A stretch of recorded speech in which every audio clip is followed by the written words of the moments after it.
Hello, hello, hello. Look who's here with me, my baby. Now this is a true infinite cosmos miracle. What happened here? This is I mean, this is truly metaphysical what happened. So let me explain how we got our baby back. Oh my gosh. Oh my gosh.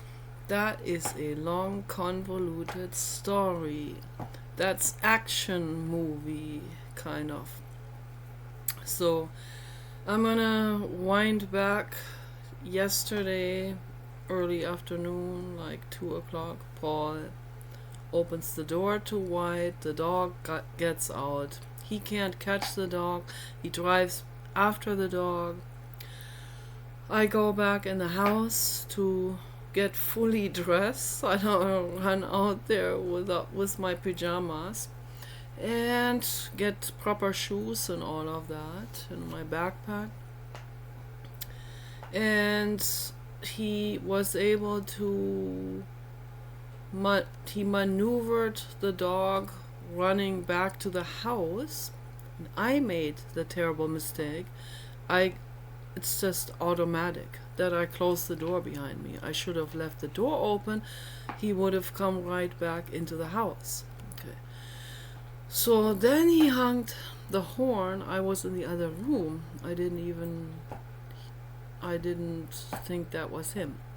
So I was getting ready, and then when he honked the horn, my baby ran down the street, and then he drove after him, and then all of a sudden he didn't see him anymore. He vanished in midair, right?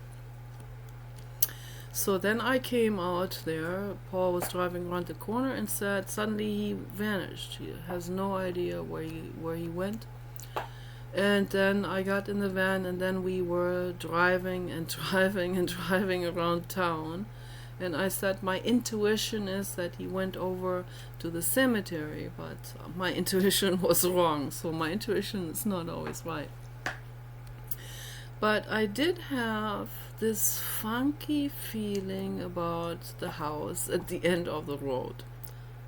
That's where he was last seen. That's where he was somehow, that's where he magically turned around the corner, and then Paul could not find him anymore. So, and we're just putting puzzle pieces together. So, but the blue god protected him the whole time, because my goodness, what if he had ended up in this horrible animal shelter run by the Department of Agriculture? I don't even want to think about it, That drove me completely insane. I mean, it was hell yesterday for us. We drove around like for hours and hours and hours. Came back home, went back looking, came back home. I went back out in the dark. Then I went down the street there at around, 8 or 9. I went down the street, and I was right in front of that thrift store. And I hollered down the street real loud, "Baby, come back." Several times, And I guess these people must have heard me, and there was a spark of compassion in them. Because they thought, oh, we got the free American bully.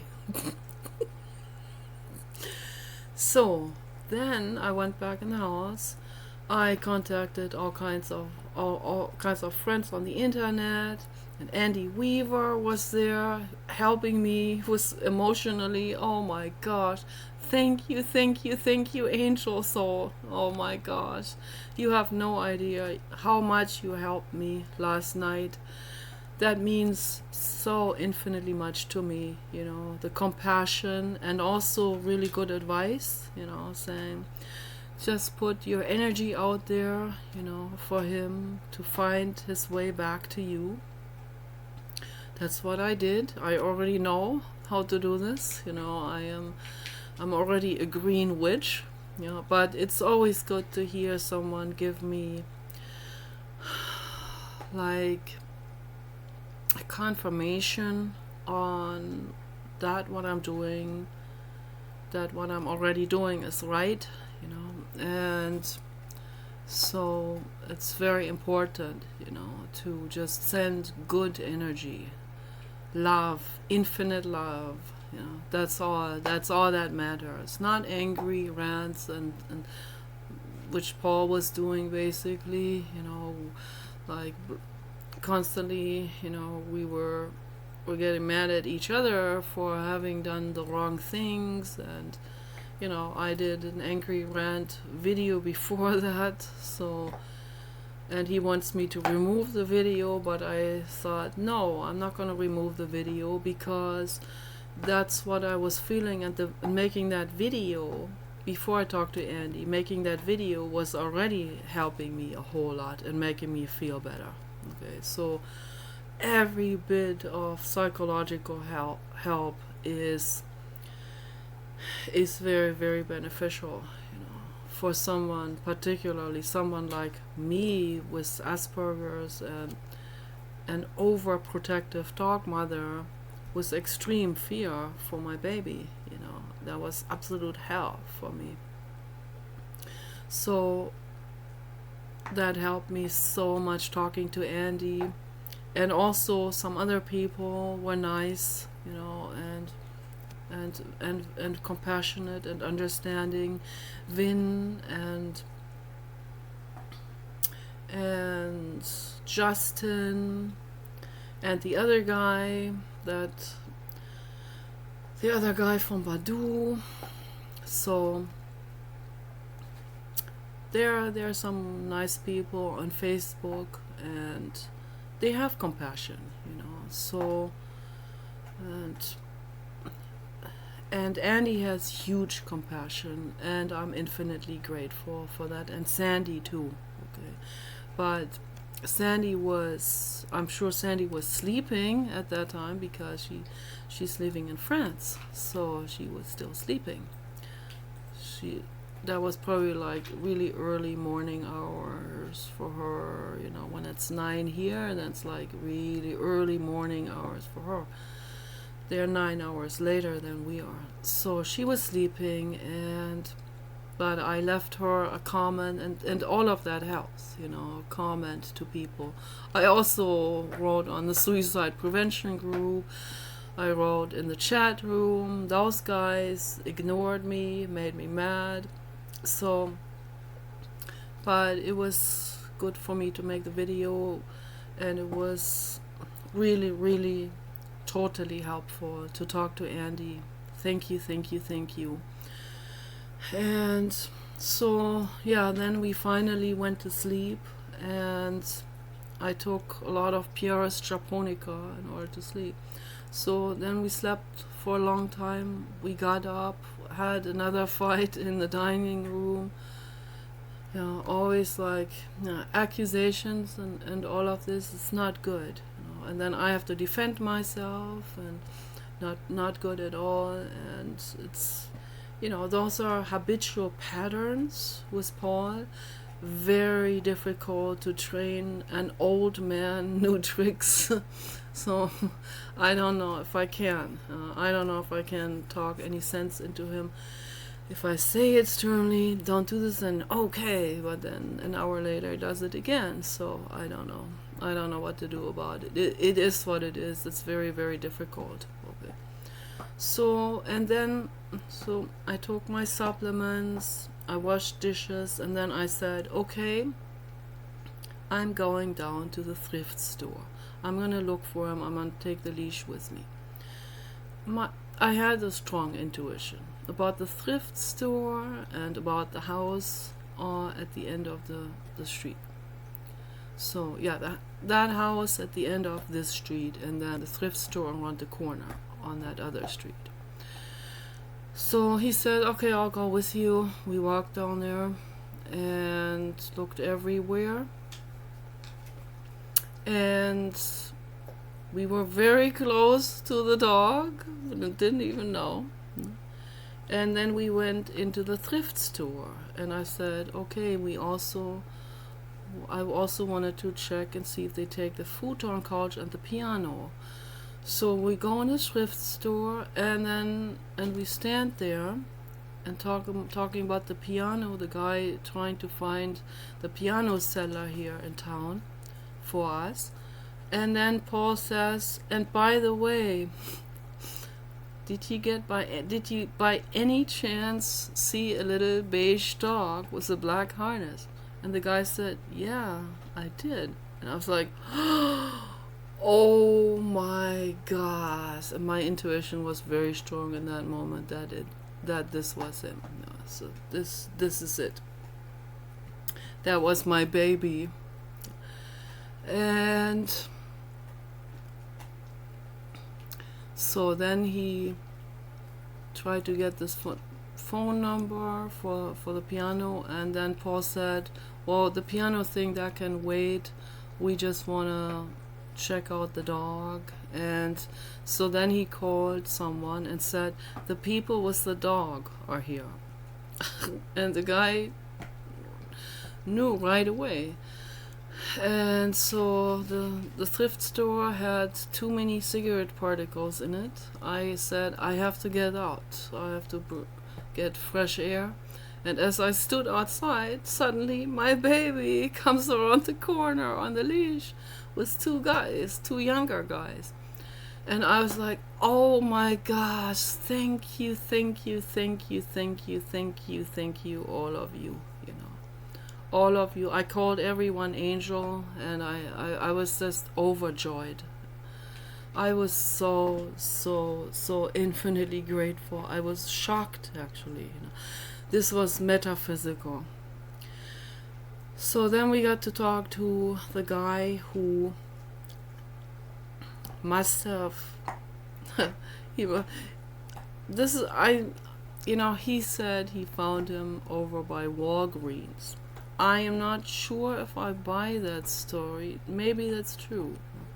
So, but because he was suddenly around the corner and then not seen anymore, Paul would have seen him if he had run.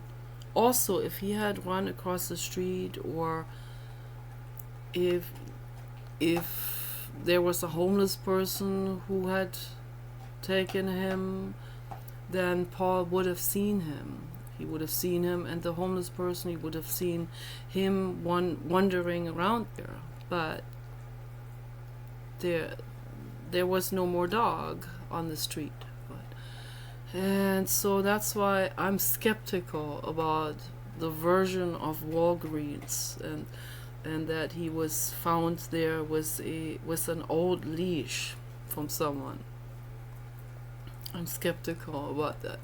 So I think what happened is the baby ran into that parking lot, and then probably he smelled his dog, who is a pitty, and he's been friends with a lot of pitties, and Paul said that his dog looks just like his girlfriend at the animal shelter, but also a male. And so he must have run right over to his trailer. He has a trailer there where he lives with his pitty. And then the guy must have seen him right there next to the trailer. That's what I think. He opened the door and he grabbed him and put him in his trailer. And so that's where he stayed with him and his dog all night long last night. Okay, and so... But, I don't hold it against him. I absolutely don't hold it against him. This is a gorgeous dog, I mean, seductive, to say the least, to take such a gorgeous dog into your house or whatever trailer or mobile home or whatever when the dog is already right there in front of the door. So I think that's what happened. And then the dogs got along with each other and slept together there on his couch. And I gave him my email address. We gave him, oh my baby, oh yeah, oh yeah, oh yeah, ho, ho, ho. And we gave him our phone number. We said, I called him Angel. He thought the Angel is my name. I said, no, I'm calling you Angel. He can't even imagine that someone would call him Angel. I feel bad about that. He's an animal lover. Sweet, very, very lovely, So I was so infinitely grateful, my gosh, that a good person took him, even though he was hiding him from us for a while. But at some point, I guess, and I think what happened is they heard me call down the street, baby, come back, crying, sobbing, baby, come back, several times. They all heard me. The people in the house, they all know each other, the thrift store people, the guy in the trailer. And I think they felt bad about that. And there is that bodhicitta that the Buddhists talk about, the soft spot. There is that compassion, that Jiddu Krishnamurti is talking about.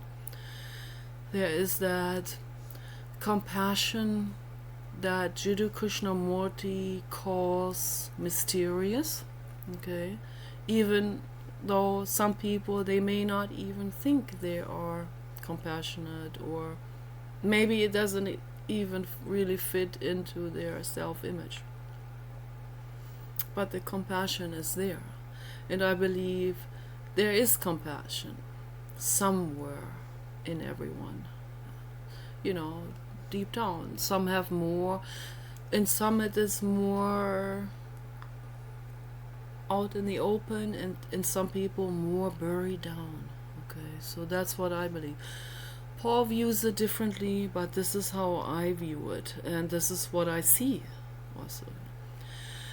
And although these people, they're kind of like smokers and alcohol drinkers, and they may also take drugs, who knows, and they may not even think of themselves as being good or law abiding or whatever, or too good of a compassionate friend or whatever,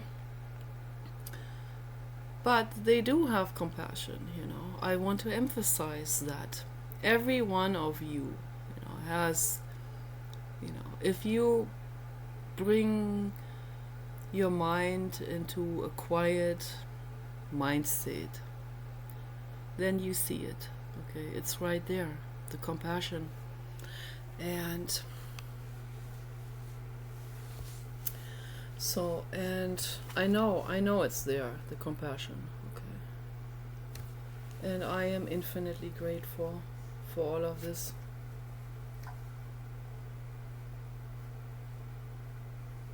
I'm infinitely grateful to the blue God, to my God level soul dog, and to the good Samaritans who felt a glimpse of compassion for me. They heard me call, baby, come back.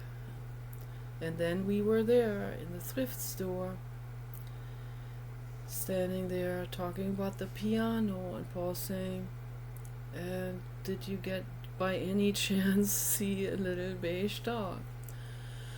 Oh my goodness. And yeah, that's compassion, So he heard me call, baby, come back, and here we were, looking for him, me with the leash in my hand.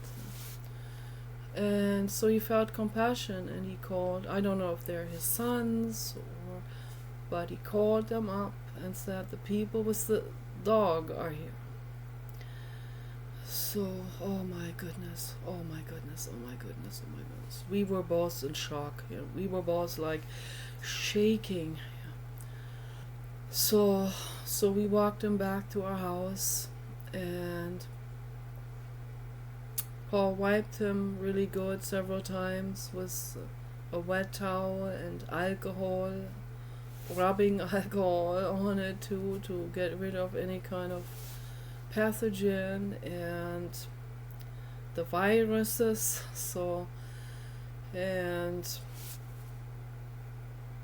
And then I just sat with him in the living room on the couch for like an hour or two, and I had the baby blanket around him. I had my arm around him, and Paul sat on his chair shaking his head saying, I still can't believe it. I cannot even wrap my head around it. This is absolutely surreal. So this is what happened, and I have infinite gratitude to those people that they handed our dog back to us. So, and that is compassion. I know it is. And that's wonderful, absolutely wonderful. Yes, it's fantastic. And so we will be sleeping better now, and I want to talk about love and Gautama Buddha and the infinite cosmos who protected my baby and who always protects my baby and all of us.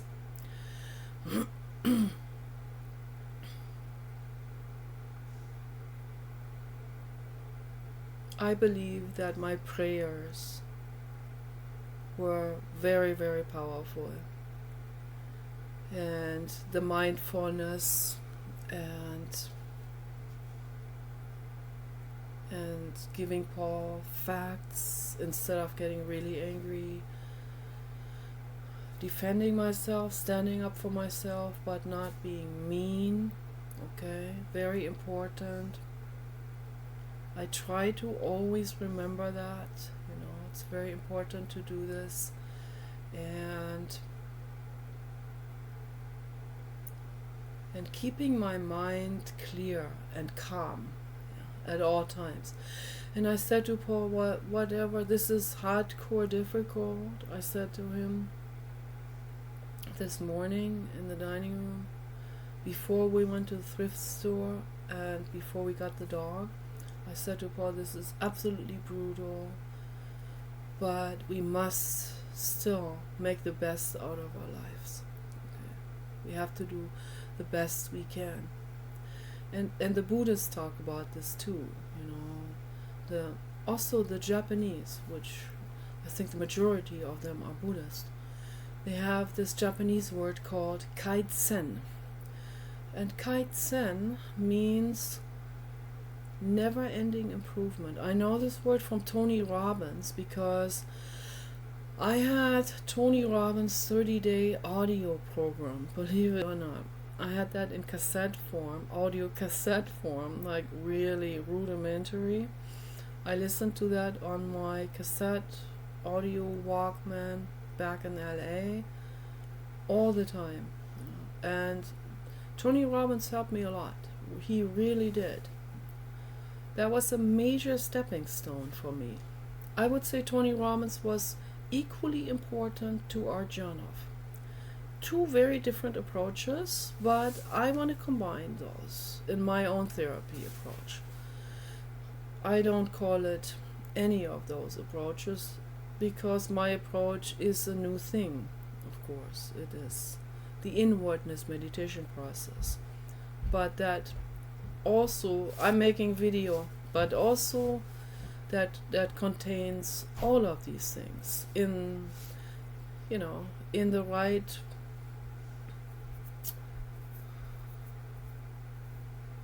application. So words needed in the right moment at the right time with the right application, where we need it, where either this or that is necessary in any given moment. Okay. And sometimes there's just one thing I can do, and that is cry and cry and cry. Okay, so that is what I do then. Or I make a video, or I cry in the video. Yeah, it's my inwardness meditation process, where my computer is my therapist. Okay, and when I find a good Samaritan like Andy, and he is willing to talk to me on video chat, then that is hugely helpful for me. Absolutely hugely helpful.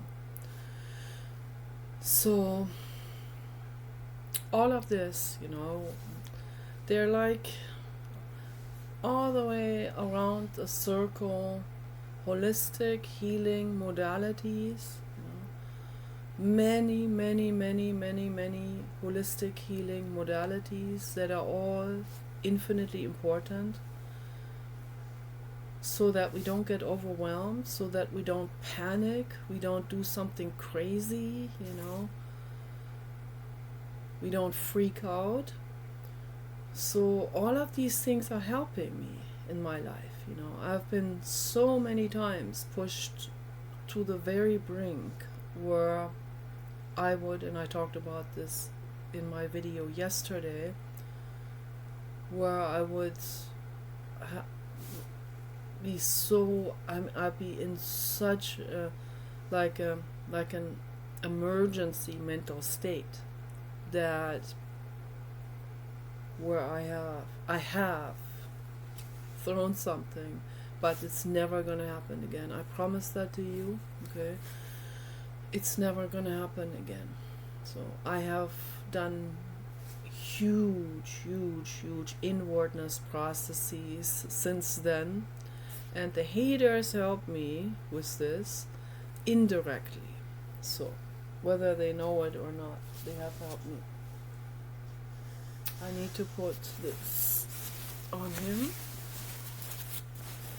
Baby blanket is in the other room. Okay. Have to do everything mindfully. We have to do everything mindfully.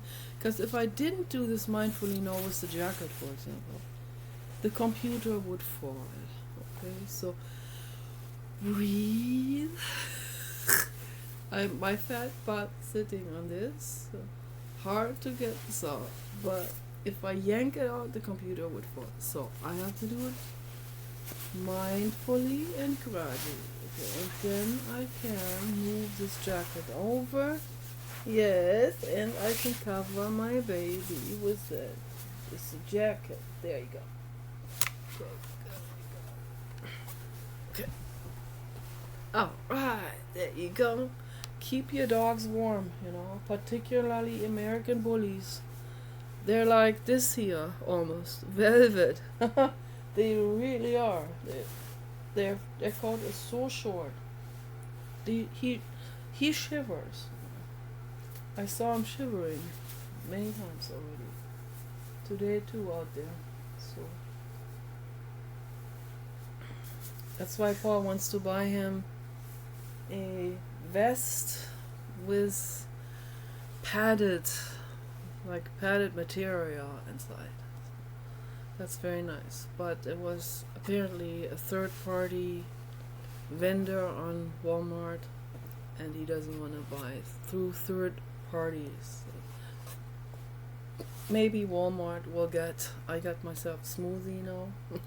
This is full of smoothie.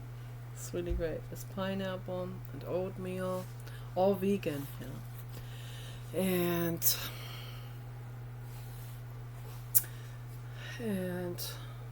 with banana and filtered water. So filtered water, banana, pineapple, frozen, and like 2 cups of oats, and you blend that together, and that makes the most amazing protein smoothie you can possibly imagine. Really, really good. Very nourishing and very healing, and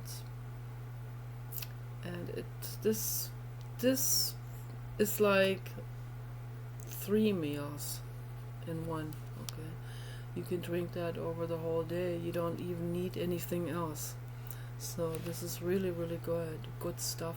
Good to have that here next to me on the computer, so I can drink from this all the time, because I don't want Paul coming in here anymore with hot dogs and sandwiches where half of the stuff was on the computer or on the bed or on my lap, so, or into my décolleté, and then I have to dive my hand deep in trying to fish all of that back out. So no,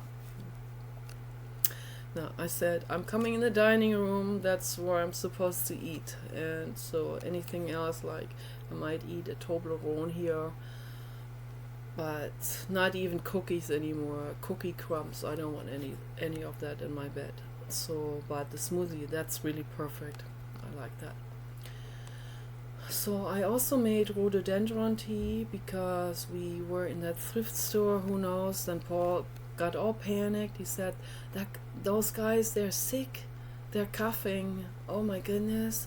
Oh, but he started to all panic. Now he thinks he's gonna get that the stealth, stealth virus that can't even be detected now. Panic, panic, panic in the world. The pharma industry creating panic in the world, okay? Of course, that's what they want to do, because they want you to panic and they want you to run to the doctor or hospital so that you get their medication. They make money on that. I'm drinking rhododendron tea and I have never gotten sick, not even once. I also have never gotten the flu anymore. So the virus took over all of that. Those average flus are no longer, I think, in the public.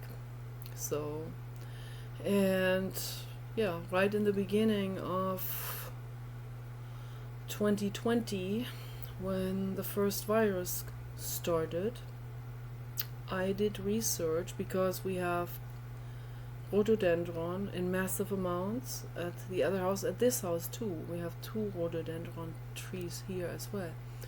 We have I would say 20 rhododendron trees at the other house, and when they are blooming, this is like a paradise of head-size pink flower heads in different pink shades. It's just total paradise. I'm going to have to take a photo of that again and make videos of that when they're in full bloom in the summertime.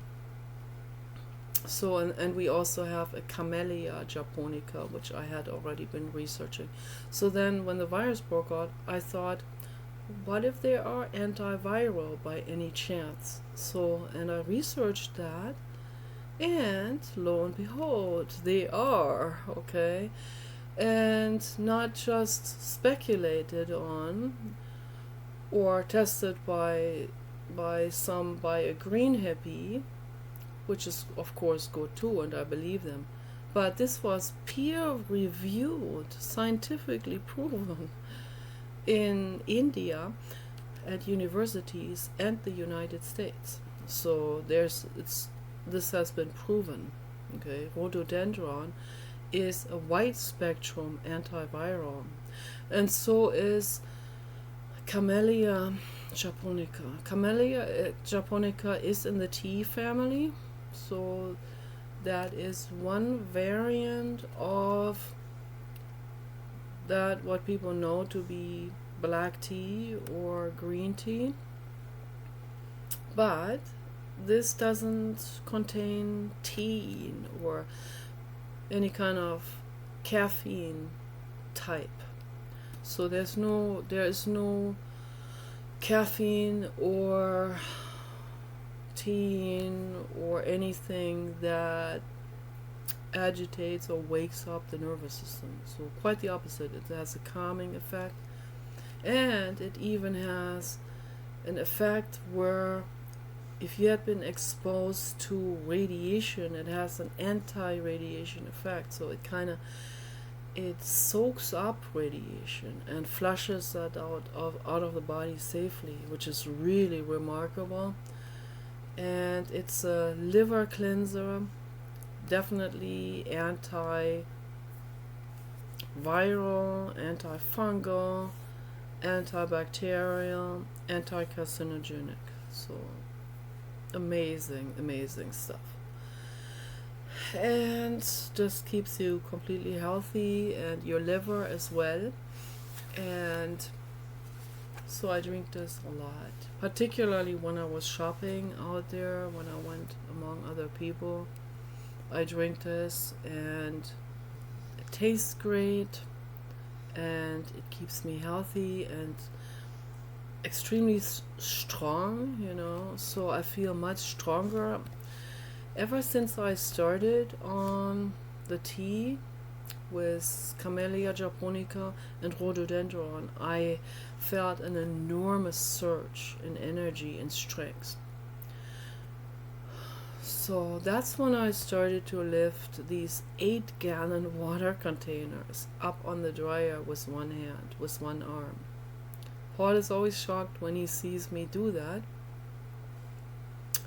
Before I started with those teas, I had to use both hands to lift those things up. And I was always kind of really exhausted. So when I started on those teas, my energy level went way up. Because I know what happened is that it also cleansed my liver.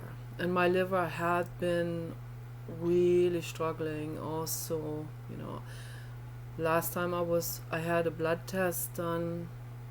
That's when I had an inflammatory bowel syndrome.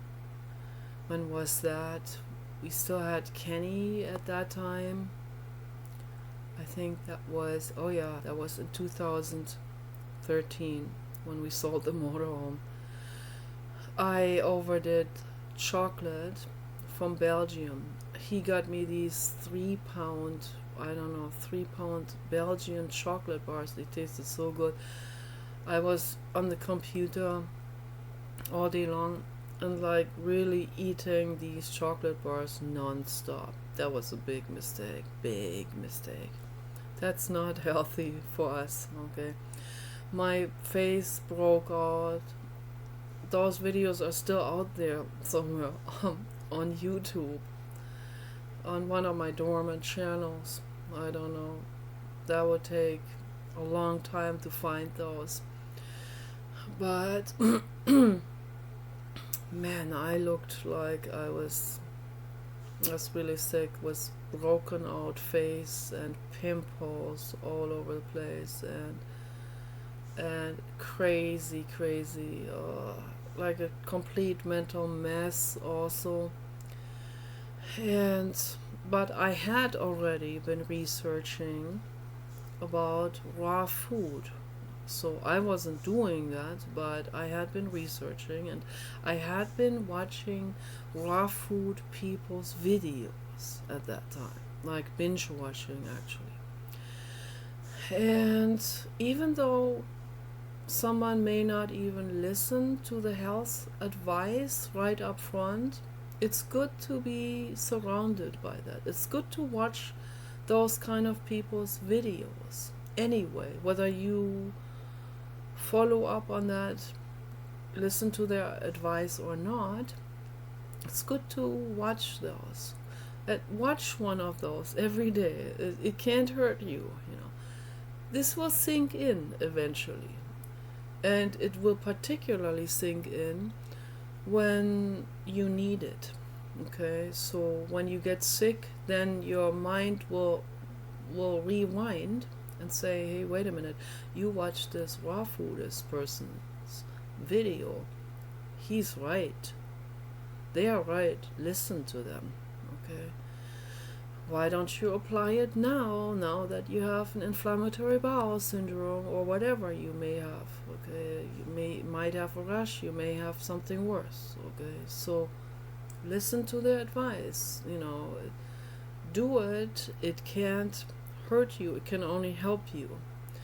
And that's what I did. I already scheduled an appointment with that physician, but that very night before, I already started on completely raw food, completely, nothing processed, nothing cooked. No more soy milk, no more process of anything, no more white sugar, no more white salt, like processed salts that are, they don't even contain the other minerals anymore. Those are all bad things to eat. So I just ate, that's all I did. Carrots, celery. I didn't even put salad dressing on that. I think I put some vinegar dressing on it. Vinaigrette or something. So that's what I ate. Then I slept better. I was surprised. Just because of that big salad already.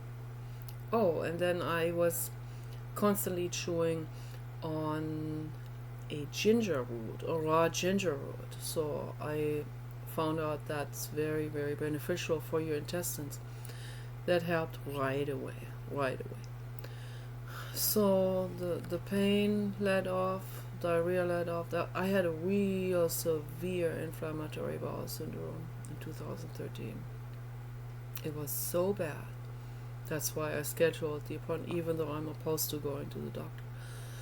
But the night before I started on the raw food, by the time I got to the doctor with my raw ginger root in my hand sitting there, he said to me, whatever you're doing, it's working, so keep on doing it. That's a cool one. I was lucky with that clinic. 2 times that I got a real cool physician.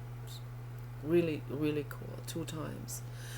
And they both said, whatever you're doing is working, so why come to the clinic, right? You already know how to fix this.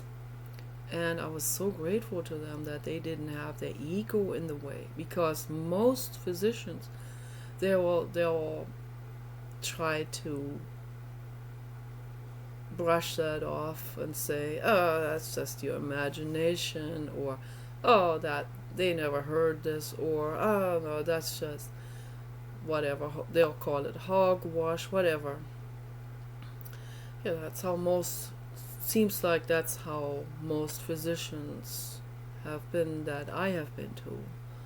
And so the more prestigious they are, the worse it gets. So, and my dad thinks going to prestigious physician is such a super lucky thing. He's so lucky. No, actually it's reversed. Okay, it's the physicians it's new physicians who also have been surrounded with new information, with, particularly in Germany, holistic healing is really on the rise, or had been on the rise. I don't know what's happening now. If they turn it back to the Stone Ages, so then that may all fall away and they will go back to whatever they did in the Stone Ages, plus the pharma industry, of course. So whoever is running the corporate agenda, they like the Stone Age religions because they cater to them, of course.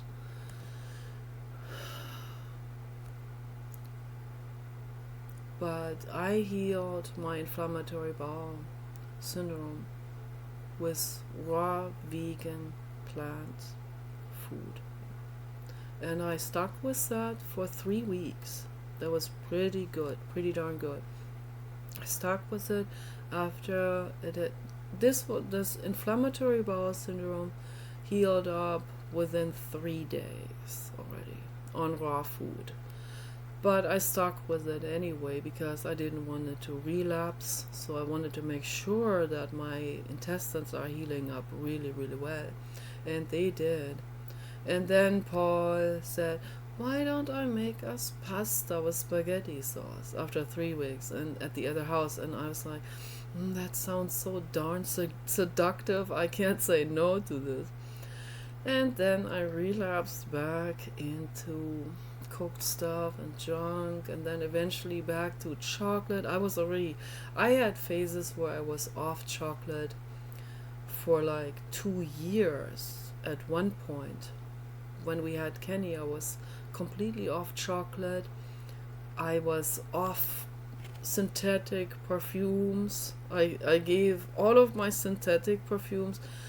I had a whole bunch of expensive perfumes. Escada was my favorite, and Shiseido, and what else? Chanel, and many different types that I really, really loved. But I was on this total puritanical health food trip, and I thought, oh, I don't want any more artificial scents, and I also wanted to stay away from the alcohol in those spray bottles. So I gave them all to my very rich woman friend who didn't need them, but she was very happy about it. So that's what matters, you know. So and then I started on only essential oils. So that went on for many, many years. And then when I had the papa, like a year after we got the papa, was like, when was that, 2018 or so. That's when I got hooked again on artificial perfumes, but in oil form, not in alcohol form. So that's one good thing. Okay, but they're artificial scents, but not everything that is artificial is necessarily unhealthy. So those are created also, of course, with the help of already existing harmless chemicals. And I want to learn more about this. That would be good to learn more about it, how they come up with these different aromas, so with these different molecules. They're definitely also tied to waste products from the petroleum industry, from the raw oil industry. But, you know, the stuff is there. Let's make use of it in some good way, you know. I really enjoy those perfume oils. My gosh, I really do. And I still enjoy my essential oils too, of course. Absolutely enjoy them, particularly when I'm at the other house at night before I go to bed. I put them on my body, and they're very healing and very calming, and that stuff also gets into the skin. It's very, very relaxing. And then during the day I use these imitation designer perfume oils, which are absolutely fantastic and very, very, very true to the original scent. And I absolutely enjoy those, and they seem to be good for my skin, so it seems to be really nice. I always put them on the back of my hand and smell this all day. Sometimes I put it on my neck also, and it just makes me feel better. This is also very calming and relaxing. So I use whatever is good, and I view that also as holistic healing, of course. So anyway, we are going to take a nap now. My baby is taking a nap, and I'm going to review my video. Take care. Peace and love for all beings.